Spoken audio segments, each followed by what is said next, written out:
Hello student, आप लोग कैसे हो? हमें उम्मीद होगा आप लोग काफ़ी अच्छे ही होंगे।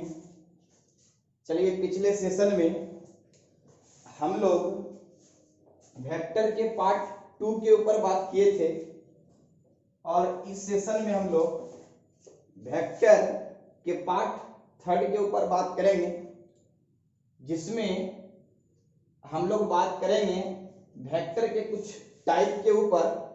क्योंकि प्रीवियस क्लास में हम लोग टाइप्स ऑफ वेक्टर पढ़ रहे थे और उसमें हम 4 वेक्टर के ऊपर बात किए थे और आज के क्लास में हम लोग 5 नंबर से देखेंगे। तो 5 नंबर यहाँ निगेटिव वेक्टर है। जरा इस वेक्टर को समझिए कि निगेटिव वेक्टर हम लोग किस वेक्टर को बोलेंगे। Those vector which is having same magnitude. यहां पे जरा ध्यान दीजिएगा, मैग्नीट्यूड कैसा होना चाहिए? सेम होना चाहिए। मैग्नीट्यूड कैसा होना चाहिए? सेम होना चाहिए। मैग्नीट्यूड का मीनिंग हम प्रीवियस लेक्चर में बता चुके हैं। मैग्नीट्यूड जिसे बोलते हैं हम लोग नंबरिकल वैल्यू। तो मैग्नीट्यूड कैसा होना चाहिए? सेम होना चाहिए। सेम कैरेक्टर भी कैसा होना चाहिए? सेम होना चाहिए। कहने का ये मीनिंग है कि अगर एक फोर्स है तो दूसरा फोर्स होना चाहिए और अगर एक वेलोसिटी है तो दूसरा वेलोसिटी होना चाहिए। तो कैरेक्टर कैसा होना चाहिए? सेम। और डायरेक्शन कैसा होना चाहिए? Just opposite. Direction just opposite होना चाहिए। तो यहां देखिए साफ साफ मेंशन है कि डायरेक्शन कैसा होना चाहिए? अपोजिट। अगर ऐसा कुछ आपको दिख जाए तो वो दो वेक्टर को आप बोल सकते हो निगेटिव वेक्टर। ये वेक्टर जरा देखिए, ये वेक्टर ए है और ये वेक्टर बी है। ये वेक्टर ए का लेंथ और ये वेक्टर बी का लेंथ दोनों बराबर है और दोनों का डायरेक्शन कैसा है? Just opposite. तो इस वेक्टर को आप बोल सकते हो निगेटिव वेक्टर। अगर यहाँ पे हम लोग लिखें और उसको बक्से में हम बंद करेंगे, जरा ध्यान दीजिएगा कि एक वेक्टर है, एक वेक्टर ए है, दूसरा वेक्टर बी है। ये vector a is equal to हम लोग लिख सकते हैं वेक्टर बी, लेकिन माइनस के साथ, यानी A is equal to minus B vector लिख सकते हैं। क्यों? क्योंकि ये ए वेक्टर और ये जो बी वेक्टर है इस ए के जस्ट अपोजिट है, इसलिए यहां कौन सा साइन आया? माइनस साइन आया। एक चीज तो आप ये लिखोगे, दूसरी चीज आप ये लिख सकते हो कि mod of a is equal to mod of b. क्यों साहब? इसलिए क्योंकि जो ए का लेंथ है ना वही लेंथ बी का है और हम बताए थे कि ये सिर्फ रिप्रेजेंट करता है मैग्नीट्यूड को। तो mod of a is equal to क्या हो जाएगा? Mod of b. तो ये कहानी था निगेटिव वेक्टर से कंसर्न। अब हम लोग बात करते हैं को इनिशियल वेक्टर। नाम से ही पता चल रहा है और इस वेक्टर के नाम से भी पता चला था हम लोग निगेटिव वेक्टर। देखिए यहां निगेटिव आया। फिर बात करते हैं हम लोग को इनिशियल वेक्टर। मतलब उस वेक्टर को को इनिशियल बोलेंगे जिस वेक्टर का इनिशियल यानी जिसको हम लोग टेल बोलते हैं वो एक ही जगह हो, तो उस वेक्टर को हम लोग इनिशियल वेक्टर मतलब को इनिशियल वेक्टर बोलेंगे। तो देखिए यहां लिखा गया है co-initial vector are those vectors whose initial point are same. मतलब इनिशियल पॉइंट कैसा होना चाहिए? सेम होना चाहिए। Initial point same. इनिशियल हम लोग किसको बोलेंगे? एक वेक्टर के पास दो चीज होता है, एक होता है हेड, दूसरा टेल। तो इनिशियल बोलेंगे हम लोग टेल को। तो जो सारे वेक्टर का टेल एक जगह होना, तो वो सारे वेक्टर को हम लोग बोलेंगे को इनिशियल वेक्टर। क्या बोलेंगे उसको? को इनिशियल वेक्टर। मतलब जो सारे वेक्टर का टेल एक जगह हो वो सारे वेक्टर को हम लोग बोलेंगे को इनिशियल वेक्टर। तो ये हो गया इनिशियल पॉइंट आर सेम। साफ साफ आपको समझ में आ ही रहा होगा, इनिशियल पॉइंट आर सेम। फिर आ जाइए सेम कैरेक्टर। कैरेक्टर देखो, जब तक कैरेक्टर, ध्यान दीजिएगा, जब तक कैरेक्टर सेम नहीं रहेगा ना तो आप एडिशन नहीं कर सकते हो। क्योंकि फोर्स का फोर्स के साथ एडिशन हो सकता है, फोर्स का डिस्प्लेसमेंट के साथ एडिशन नहीं हो सकता है, फोर्स का फोर्स के साथ एडिशन हो सकता है।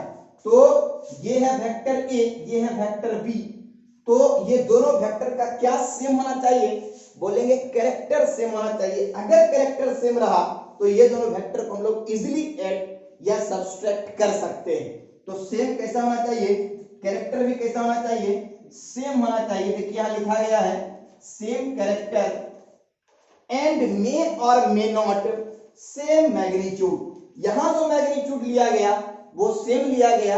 ऐसा भी हो सकता है कि मैग्नीट्यूड सेम नहीं हो, अरे ऐसा भी तो हो सकता है, ऐसा भी तो हम बना सकते हैं, इसका मैग्नीट्यूड ज्यादा है और इसका मैग्नीट्यूड क्या है, कम, ऐसा भी तो हो सकता है। तो ये सारे वेक्टर को क्या मतलब, ये दोनों वेक्टर को हम लोग क्या बोलेंगे, कोइनिशियल वेक्टर। अगर 3 रहा तो 3 क्या हो जाएगा, कोइनिशियल वेक्टर। तो मे और may not same magnitude, magnitude same भी हो सकता है और सेम नहीं भी हो सकता है। मे और मे नॉट, देख लीजिए आप, मे और मे नॉट सेम मैग्नीट्यूड, मतलब मैग्नीट्यूड सेम भी हो सकता है और सेम नहीं भी हो सकता है। तो ये दोनों वेक्टर को आप क्या बोलोगे, कोइनिशियल वेक्टर। चलिए अब आगे बढ़ते हैं हम लोग कोप्लेनर वेक्टर की तरफ। नाम से ही पता चल रहा है कोप्लेनर, मतलब जो सारा वेक्टर एक प्लेन में लाई कर रहा हो वो सारे वेक्टर को आप क्या बोलोगे, कोप्लेनर वेक्टर। मतलब वो सारा वेक्टर जो सेम प्लेन में लाई कर रहा हो वो सारे वेक्टर को आप रख दो किस वेक्टर की श्रेणी में, बोलेंगे कोप्लेनर वेक्टर की श्रेणी में। जरा ध्यान दीजिएगा, तो यहां लिखा गया है coplanar vector are those vector which having all vector are lie in same plane, which having all vector are lie in same, ध्यान दीजिएगा, सेम प्लेन। हम आपको प्लेन पढ़ा चुके हैं कि प्लेन जो है ना बेसिकली दो एक्सिस के कॉम्बिनेशन से बनता है। इस एक्सिस को आप बोल दो x और इस एक्सिस को बोल दो आप y, तो दो एक्सिस से क्या बनेगा, प्लेन। तो यहाँ पे एक्स वाई हम लोग लिए, इससे क्या बन गया, प्लेन। प्लेन देख लो, इस प्लेन का नाम क्या होगा, तो बोलेंगे एक्स वाई प्लेन होगा। इसका नाम क्या होगा जी, एक्स वाई प्लेन। तो इसका नेमिंग होगा एक्स वाई प्लेन। तो जरा देख लो आप, लाई इन सेम प्लेन, मे और मे नॉट सेम कैरेक्टर। देखो कैरेक्टर सेम भी हो सकता है और सेम नहीं भी हो सकता है। कहने का ये मीनिंग है कि अगर इस प्लेन में एक फोर्स वेक्टर है तो दूसरा डिस्प्लेसमेंट भी हो तो कोई दिक्कत नहीं है, लेकिन अगर एडिशन या सब्सट्रैक्शन करना हो ना तो उसके लिए दोनों वेक्टर का कैरेक्टर सेम होना चाहिए।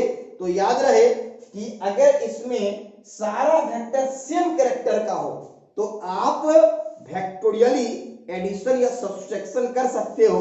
अगर कैरेक्टर सेम नहीं होगा तो आप एडिशन या सब्सट्रैक्शन नहीं कर सकते हो। तो हमने यहां सपोज किया, मतलब हम यहां पे देखेंगे कि सेम हो भी सकता है और सेम नहीं भी हो सकता है। अगर सेम होगा तो एडिशन होगा, सब्सट्रैक्शन होगा, और सेम नहीं होगा तो एडिशन सब्सट्रैक्शन नहीं होगा। ठीक है, अगर यहां हम सपोज किए 4 वेक्टर है जिसमें 2 का कैरेक्टर सेम है, ए और बी का, तो वो ए बी को हम लोग एड या सब्सट्रैक्ट कर सकते हैं। और अगर चारों का कैरेक्टर सेम हो तो एडिशन या सब्सट्रैक्शन चारों का हम लोग कर सकते हैं। तो ये हो गया लाइन सेम प्लेन, मे और मे नॉट सेम कैरेक्टर, मे और मे नॉट सेम मैग्नीट्यूड। मतलब नॉमिकल वैल्यू सेम भी हो सकता है और सेम नहीं भी हो सकता। एक है 10 मीटर का और दूसरा हो सकता है 5 मीटर का, तीसरा हो सकता है 15 मीटर का। बोलो ऐसा हो सकता है या नहीं? तो ये सारे वेक्टर को क्या बोलेंगे हम लोग, ये सारे वेक्टर जो हम लोग A B C D 4 vector लिए, वो बताओ वो चारों वेक्टर को हम लोग क्या बोलेंगे, कोप्लेनर वेक्टर। चलिए अब हम लोग देखते हैं इसके आगे हम लोग देखते हैं फिक्स्ड वेक्टर। चलिए अब हम लोग फिक्स्ड वेक्टर देखते हैं कि फिक्स्ड वेक्टर हम लोग किसे कहते हैं। जरा ध्यान दीजिएगा, हम लोग उस वेक्टर को फिक्स्ड वेक्टर बोलते हैं जिसका इनिशियल पॉइंट जो है ना, जिसको हम लोग टेल बोलते हैं, वो कैसा होना चाहिए, फिक्स होना चाहिए। मतलब जिसका इनिशियल पॉइंट फिक्स रहेगा उसको हम लोग बोलेंगे फिक्स्ड वेक्टर। जरा देखिएगा, a vector whose initial point, जरा ध्यान दीजिएगा, whose initial point is fixed is called fixed vector. उसको हम लोग क्या बोलेंगे? Fixed vector. जरा देखिए, एक वेक्टर हम ए लिए, एक वेक्टर ए लिया गया और जिसको फिक्स कर दिया गया, ये फिक्स का सिंबल है, फिक्स कर दिया गया। तो अगर इसको जब फिक्स कर दिया जाएगा तो क्या यहाँ पे शिफ्टिंग पॉसिबल होगा या नहीं? तो इसका जवाब होगा शिफ्टिंग पॉसिबल नहीं होगा। क्या पॉसिबल होगा? बोलेंगे टर्निंग। मतलब इसको घुमाया जा सकता है बट इसको शिफ्ट नहीं किया जा सकता है किसी प्लेन में, कहीं पे भी हम लोग इसको ले जा नहीं सकते हैं। तो उस वेक्टर को हम लोग क्या बोलेंगे? Fixed vector. तो फिर से समझिए, हम लोग फिक्स्ड वेक्टर उसको बोलेंगे जिसका इनिशियल पॉइंट जो है, जिसको हम लोग टेल बोलते हैं, वो फिक्स होना चाहिए। इसमें टर्निंग अलाउड होता है बट शिफ्टिंग अलाउड नहीं होता है, वैसे वेक्टर को हम लोग बोलते हैं फिक्स्ड वेक्टर। चलिए आगे बढ़ते हैं, हम लोग देखते हैं फ्री वेक्टर। हम लोग फ्री वेक्टर किस वेक्टर को बोलेंगे? देखिए, हम लोग फ्री वेक्टर उस वेक्टर को बोलते हैं ना जिस वेक्टर को आप without change in magnitude and direction कहीं पे भी ले जा सकते हो। मतलब वो फ्री रहता है मूव करने के लिए, उस वेक्टर को हम लोग बोलते हैं फ्री वेक्टर। लेकिन इसमें एक कंडीशन है कि उसका मैग्नीट्यूड मूव करवाते समय मैग्नीट्यूड और डायरेक्शन बदलना नहीं चाहिए, क्योंकि अगर मैग्नीट्यूड और डायरेक्शन बदल गया ना तो वो वेक्टर जो प्रीवियस वेक्टर है, जो पहले का वेक्टर है, वो वेक्टर नहीं रहेगा, वो वेक्टर बदल जाएगा, क्योंकि वेक्टर के पास मैग्नीट्यूड और स्पेसिफिक डायरेक्शन होता है। तो देखिएगा यहाँ फ्री वेक्टर हम लोग, ये इंपॉर्टेंट है, जरूर आप इसको याद रखिए, क्योंकि कई बार हम लोग वेक्टर को जो है ना शिफ्ट करके एक वेक्टर के टेल को दूसरे वेक्टर के हेड से जोड़ के, या एक वेक्टर के टेल को दूसरे वेक्टर के टेल से जोड़ के रिजल्टेंट वेक्टर निकालते हैं, इसलिए ये इंपॉर्टेंट है। तो यहां लिखा गया this vector is free and to be shifted are called free vector without changing, जरा ध्यान दीजिएगा, विदाउट चेंज इन मैग्नीट्यूड, ये बात इंपॉर्टेंट है, एंड डायरेक्शन।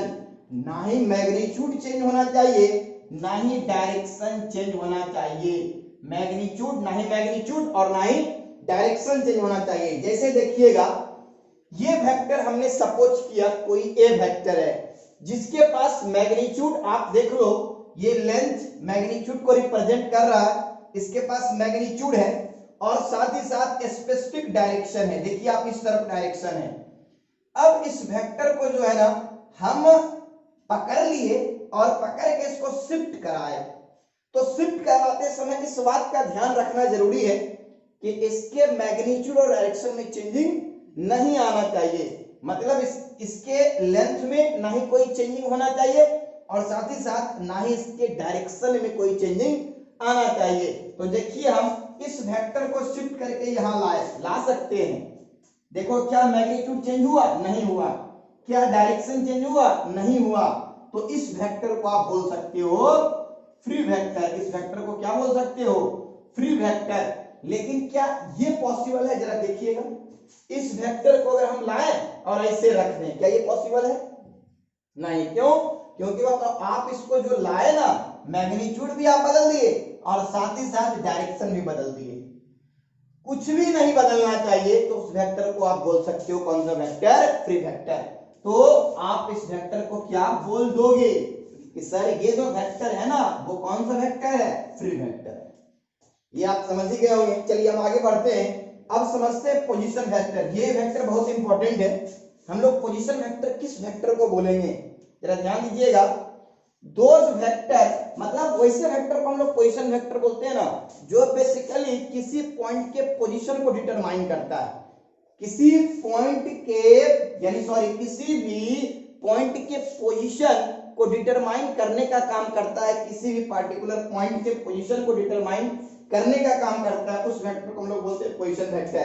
देखिए यहाँ लिखा गया those vector which determine the position of the particular point, यानी पार्टिकुलर पॉइंट के पोजीशन को डिटरमाइन करने के लिए जो वेक्टर हम लोग यूज करते हैं ना, उस वेक्टर को हम लोग बोलते हैं पोजीशन वेक्टर। जरा आप देखिए ध्यान से, यहां देखिए इस डायग्राम को जरा ध्यान से देखिएगा। ये हम लोग एक्सिस माने, ये जो है ना ओ, इसको हम लोग बोलते हैं ओरिजिन। जरा ध्यान देना सब, ये है ओरिजिन, ये ओरिजिन है। जरा देखो ये ओ जो है ये ओरिजिन हो गया। अब ये एक्सिस है जिसको हम लोग एक्स बोल रहे, इसको हम लोग वाई बोल लिए, और ये कौन सा प्लेन है, एक्स वाई प्लेन, जिसमें एक पॉइंट, मतलब एक पॉइंट जिसको हम लोग इनिशियल पॉइंट बोलते हैं, एक पॉइंट हमने मतलब जहां से पार्टिकल चलना स्टार्ट किया ना, उसको बोलते हैं हम लोग इनिशियल पॉइंट। तो पार्टिकल यहां से चलना स्टार्ट किया तो ये कौन सा पॉइंट होगा, इनिशियल पॉइंट। और पार्टिकल यहां से चल के यहां पहुंचा तो ये पॉइंट कौन सा होगा, फाइनल पॉइंट। ये पॉइंट कौन सा होगा, इनिशियल पॉइंट। अब यहां से चल के यहां तक पहुंचा पार्टिकल, तो जरा बताइए, अरे जैसे भी चल के यहां से अगर यहां तक आया ये, तो डिस्प्लेसमेंट क्या होगा, बोलेंगे शॉर्टेस्ट डिस्टेंस। तो शॉर्टेस्ट डिस्टेंस यहां से यहां का क्या होगा, बोलेंगे ये होगा। अरे यही तो होगा शॉर्टेस्ट डिस्टेंस। यहां से चल के ये यहां पहुंचा तो एरो किधर से किधर, इनिशियल टू फाइनल, तो एरो हम इस तरफ लगा दिए। अब एक बात, दूसरी बात, पार्टिकल जब यहां मतलब सॉरी पॉइंट यहां पे जब हम लोग एज्यूम किए, मतलब कोई पार्टिकल यहां से चलना स्टार्ट किया, तो ओरिजिन से इसका पोजीशन क्या है, तो बोलेंगे सर ओरिजिन से इसका पोजीशन ये है, जिसको हम लोग क्या बोल दिए, R1।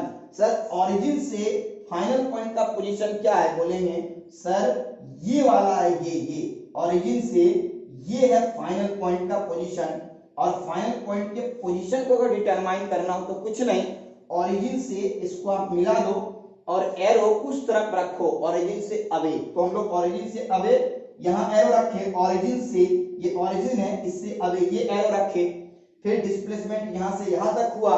तो जरा आप ये बताइए डिस्प्लेसमेंट क्या होता है, फाइनल माइनस इनिशियल।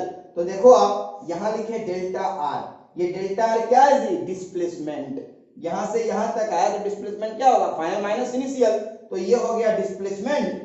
और ये क्या है, बोलेंगे फाइनल पोजीशन। फाइनल पोजीशन क्या है, R2। और ये क्या है, बोलेंगे इनिशियल पोजीशन, ये क्या हो गया, R1। तो डेल्टा आर क्या आ गया, R2 माइनस R1।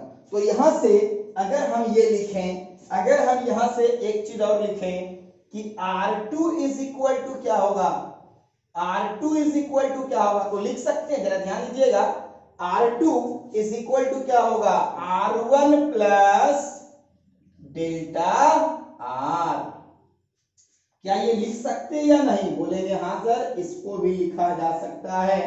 क्या, तो R2 is equal to R1 plus delta r. इस बात को हमेशा के लिए आप याद कर लीजिए, ये वेक्टर मतलब जिस दो वेक्टर का डायरेक्शन सेम होगा तो वो दोनों का रिजल्टेंट जो होगा वो तीसरे वेक्टर जिसका जो वो दोनों वेक्टर के अपोजिट डायरेक्शन में हो उसके बराबर। इस बात को याद रखिए, ये जो वेक्टर का डायरेक्शन कैसा है, सेम।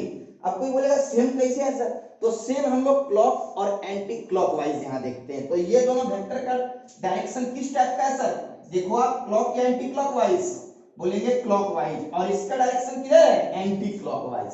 कोई ये नहीं बोलेगा सर ऐसे घुमा दो आप, नहीं, दोनों का हेड हेड एक जगह मिलना चाहिए। हेड हेड कैसे मिल पाएगा, जरा सोचो, हेड हेड कब मिल पाएगा, ये वेक्टर ऐसे है और दूसरा वेक्टर ये है।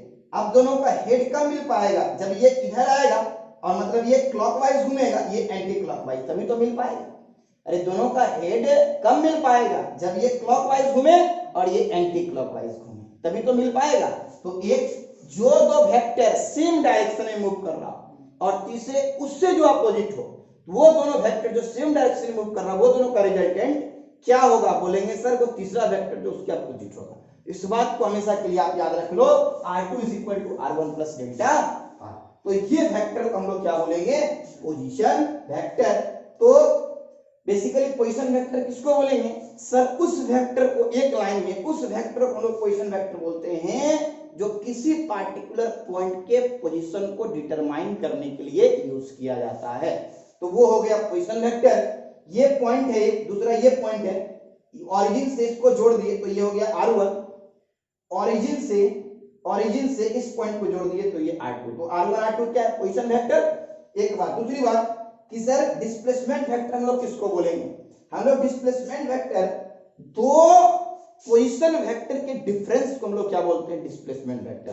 तो एक पोजीशन वेक्टर देखिए आप, ये है, ये वाला R2, एक पोजीशन वेक्टर है R1।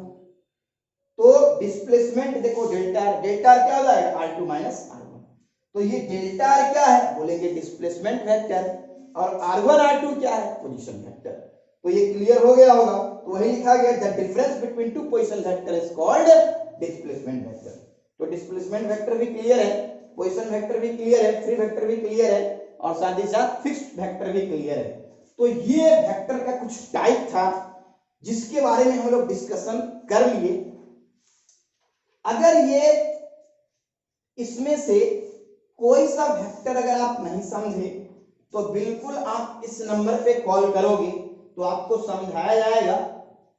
ये नंबर यहाँ पे मेंशन किया गया है, जरा देख लीजिए आप, 7903605161। चलिए इसके आगे हम लोग डिस्कशन करते हैं वेक्टर के एडिशन के ऊपर। इसके आगे हम लोग डिस्कशन करेंगे आज की क्लास में वेक्टर के एडिशन के ऊपर। तो चलिए हम लोग बात करते हैं वेक्टर एडिशन के ऊपर। तो अब हम लोग एडिशन ऑफ वेक्टर के बारे में समझेंगे। जरा ध्यान दीजिएगा, जो स्केलर क्वांटिटी होता है ना, जैसे डिस्टेंस, वर्क, तो ये सब को जो है, और बहुत सारा एग्जांपल है, तो ये सब को जो है ना, इलेक्ट्रिक करंट, ये सब को जो है ना हम लोग कहीं ना कहीं ऐड जो करते हैं वो अलजेब्रा के मेथड से। मतलब अलजेब्रा के मेथड से, जैसे बताओ 3 हो, जैसे एक पॉइंट पे करंट आ रहा है, जरा ध्यान दीजिएगा, एक पॉइंट पे करंट आ रहा है 2 एम्पियर, एक पॉइंट पे करंट आया 2 एम्पियर, और इसी पॉइंट पे एक डायरेक्शन से करंट आ रहा है, इसी पॉइंट पे एक डायरेक्शन से करंट आ रहा है 3 एम्पियर। तो एक अगर वायर यहां हो ना, ये मान लो कोई वायर है, तो करंट इधर से आया 2 एम्पियर, इस तरफ से आया 3 एम्पियर, तो यहां से निकलेगा कितना? बोलेंगे 5 एम्पियर। मतलब यहाँ पे जो एडिशन हम लोग कर रहे हैं ना, वो अलजेब्रा के मेथड से, अलजेब्रा में इसे 2 + 3 करते हैं हम लोग, तो क्या हो जाता है 5, 4 + हम लोग 3 करते हैं तो हो जाता है 7। तो ये अलजेब्रा के मेथड से हम लोग ऐड करते हैं। क्यों? क्योंकि स्केलर के पास मैग्नीट्यूड होता है बट स्पेसिफिक डायरेक्शन नहीं होता है। तो ये तो थी स्केलर के ऊपर हम लोग बात किए, ये जो हम लोग बात किए बेसिकली स्केलर के ऊपर, और इलेक्ट्रिक करंट भी स्केलर होता है। अब हम लोग पढ़ते हैं वेक्टर एडिशन की तरफ। तो यहाँ हेडिंग डाला गया एडिशन ऑफ वेक्टर, और हमको बेसिकली जो पढ़ना है ना, वो एडिशन ऑफ वेक्टर ही पढ़ना है। तो यहाँ देखिए ध्यान से, और स्केलर को तो हम लोग अलजेब्रा के मेथड से ऐड करते ही करते हैं। तो एडिशन ऑफ वेक्टर ये हो जाएगा, the process of adding 2 or more than 2 vector is called addition of vector. मतलब दो, मिनिमम 2, क्योंकि एडिशन जब भी करेंगे हम लोग तो कम से कम कितना वेक्टर होना चाहिए? 2 वेक्टर होना चाहिए। अगर उससे ज्यादा वेक्टर होना तब भी हम लोग एडिशन कर सकते हैं। जैसे मतलब मिनिमम 2 वेक्टर होना क्यों जरूरी है, जरा ध्यान दीजिए, क्योंकि अगर ऐड करोगे तो किसको? क्या सिंगल वेक्टर को हम लोग ऐड करेंगे? नहीं, एक वेक्टर में दूसरे वेक्टर को ऐड करेंगे। तो मिनिमम कितना वेक्टर होना चाहिए? 2, या 2 से ज्यादा वेक्टर अगर हो तो वो सारे वेक्टर को क्या करेंगे? हम लोग ऐड कर लेंगे। लेकिन वो वेक्टर का एडिशन जो है वो अलजेब्रा के मेथड से नहीं होगा, मतलब अलजेब्रिकली नहीं कर सकते हम लोग। क्यों? क्योंकि इसके पास मैग्नीट्यूड डायरेक्शन दोनों है। तो इसको ऐड करने के लिए हम लोग वेक्टर का जो रूल है ना, उस रूल को हम लोग यूज करेंगे, और तब जाके हम लोग एडिशन कर सकते हैं। तो ठीक है, मतलब 2 वेक्टर को क्या करना? जोड़ना, क्या कहलाता है? Addition of vector. फिर आ जाते हैं हम लोग, जरा इस एरो को देखिएगा, when 2 or more than 2 vector are added we get single vector are called resultant vector। मतलब 2 वेक्टर को आप ऐड कर रहे हो या 2 से ज्यादा वेक्टर को ऐड कर रहे हो, तो एडिशन से जो वेक्टर हमको मिलेगा उस वेक्टर का हम लोग एक नाम दिए और वो वेक्टर का नेमिंग जो किया गया, उस वेक्टर का जो नाम रखा गया वो वेक्टर है रिजल्टेंट वेक्टर। इस पे बल दे रहे हैं, इस बात को जरूर याद रखिएगा। उस वेक्टर को क्या बोलते हैं हम लोग? Resultant vector. तो रिजल्टेंट वेक्टर क्या है? तो बोलेंगे सारे वेक्टर का इफेक्ट क्या कहलाता है? Resultant vector. तो ये हो गया रिजल्टेंट वेक्टर। जैसे बताओ हम यहाँ खड़ा है, हमारे ऊपर 2 न्यूटन लग रहा है इस तरफ से और 4 न्यूटन लग रहा है इस तरफ से, तो मेरे ऊपर नेट फोर्स कितना? तो बोलेंगे 2 न्यूटन, क्योंकि 2 इधर और 4 इधर, तो हम जाएंगे किधर? इस तरफ। तो कितने फोर्स से हम इस तरफ जाएंगे? बोलेंगे 2 न्यूटन, क्योंकि 4 न्यूटन जब इधर लगा, 2 न्यूटन इस तरफ से लगा, तो ये 2, इस 4 में 2 को कैंसिल किया तो इधर कितना बच गया? इस तरफ 2 न्यूटन। तो 2 न्यूटन से हम आगे बढ़ेंगे, तो ये जो 2 न्यूटन है इस फोर्स का नाम पड़ा रिजल्टेंट फोर्स। तो ये हो गया रिजल्टेंट। अब तो रिजल्टेंट वेक्टर भी आप समझ गए, एडिशन ऑफ वेक्टर भी समझ गए। अब एक देखिए यहाँ नोट लिखे हैं, इस नोट को समझिए। याद रखिए एडिशन हम लोग तभी कर सकते हैं ना 2 वेक्टर का, जब दोनों वेक्टर का कैरेक्टर कैसा होना चाहिए? सेम होना चाहिए। मतलब अगर एक फोर्स है तो दूसरा फोर्स होना चाहिए, एक अगर वेलोसिटी है तो दूसरा वेलोसिटी होना चाहिए। तो इस नोट को जरूर याद रखिएगा। यहां लिखा गया minimum condition for addition of a vector should have, जरा ध्यान दीजिए, शुड हैव सेम नेचर, जिसको हम लोग सेम कैरेक्टर भी बोल सकते हैं, सेम नेचर, या आप बोल सकते हो सेम कैरेक्टर। मतलब जिसका नेचर कैसा होना चाहिए? सेम होना चाहिए। अगर बताओ नेचर सेम होगा ना, अगर नेचर सेम होगा तो आप एडिशन कर सकते हो। जरा देखिए फोर्स को हम लोग फोर्स के साथ ऐड किए, देखिए एग्जांपल से हम बात को समझा है। फोर्स को हम लोग फोर्स के साथ ऐड किए तो भाई हमको क्या मिलेगा? फोर्स ही ना मिलेगा। हम बोलते हैं 10 मीटर प्लस 5 मीटर तो होता है 15 मीटर। तो मीटर को मीटर के साथ ऐड किए तो क्या मिला? मीटर। फोर्स को लोग फोर्स के साथ ऐड करेंगे, क्या मिलेगा? फोर्स। डिस्प्लेसमेंट को लोग डिस्प्लेसमेंट के साथ ऐड करेंगे तो डिस्प्लेसमेंट मिलेगा। तो वही चीज है, फोर्स को फोर्स के साथ ऐड कीजिए, क्या मिलेगा? फोर्स। फोर्स को आप वेलोसिटी के साथ ऐड करोगे, क्या ये एडिशन पॉसिबल है? इसका जवाब होगा पॉसिबल नहीं है। तो ना ही आपको फोर्स मिलेगा और ना ही आपको वेलोसिटी मिलेगा, क्योंकि यहाँ इक्वल टू नहीं लगा, सॉरी इक्वल टू नहीं लगा हुआ है, डज नॉट इक्वल टू लगा हुआ है। तो ये हो गया नोट के ऊपर हम लोग डिस्कशन कर लिए। अब हम लोग ये जो एडिशन करते हैं ना, एडिशन का 3 रूल होता है। मतलब बेसिकली इसके लिए 3 मेथड बोल पाए हम लोग, लॉ बोल पाए। फर्स्ट जो होता है ना उसको बोलते हैं triangle law of addition. First जो होगा उसको क्या बोलेंगे हम लोग? Triangle law. फर्स्ट क्या होगा? Triangle law. फिर सेकंड जो होगा उसको बोलेंगे हम लोग पैरेललोग्राम, पैरेललोग्राम लॉ। और थर्ड जो होगा वो है यूनिट वेक्टर मेथड। थर्ड जो है वो है यूनिट वेक्टर मेथड। तो इसके बारे में हम लोग नेक्स्ट क्लास में डिस्कशन करेंगे, ट्रायंगल लॉ के ऊपर, पैरेललोग्राम लॉ के ऊपर और यूनिट वेक्टर मेथड के ऊपर। हम लोग जब अगले वीडियो में मिलेंगे तो वहां पे बात करेंगे। आज के लिए हम लोग इतना ही रखते हैं। अगर ये वीडियो आपको पसंद आया हो तो आप लाइक, शेयर, सब्सक्राइब और साथ ही साथ कमेंट करें। कमेंट करके हमें ये बताएं कि आपको वीडियो अच्छा लग रहा है या नहीं, क्योंकि अगर आप जब तक कमेंट नहीं करोगे तो हमें पता नहीं चल पाएगा ये वीडियो आपको अच्छा लग रहा है या नहीं लग रहा है। अच्छा लगे तो भी कमेंट करके बताना है, और अगर आपको अच्छा नहीं लगे तो भी कमेंट करके बताना है। और मेरा प्रयास रहेगा कि अगर अच्छा नहीं लग रहा हो तो वो कैसे अच्छा होगा, इसके ऊपर हम लोग विचार करेंगे। तो इसके लिए हम ये आज के लिए हम लोग इतना ही रखते हैं। Thank you.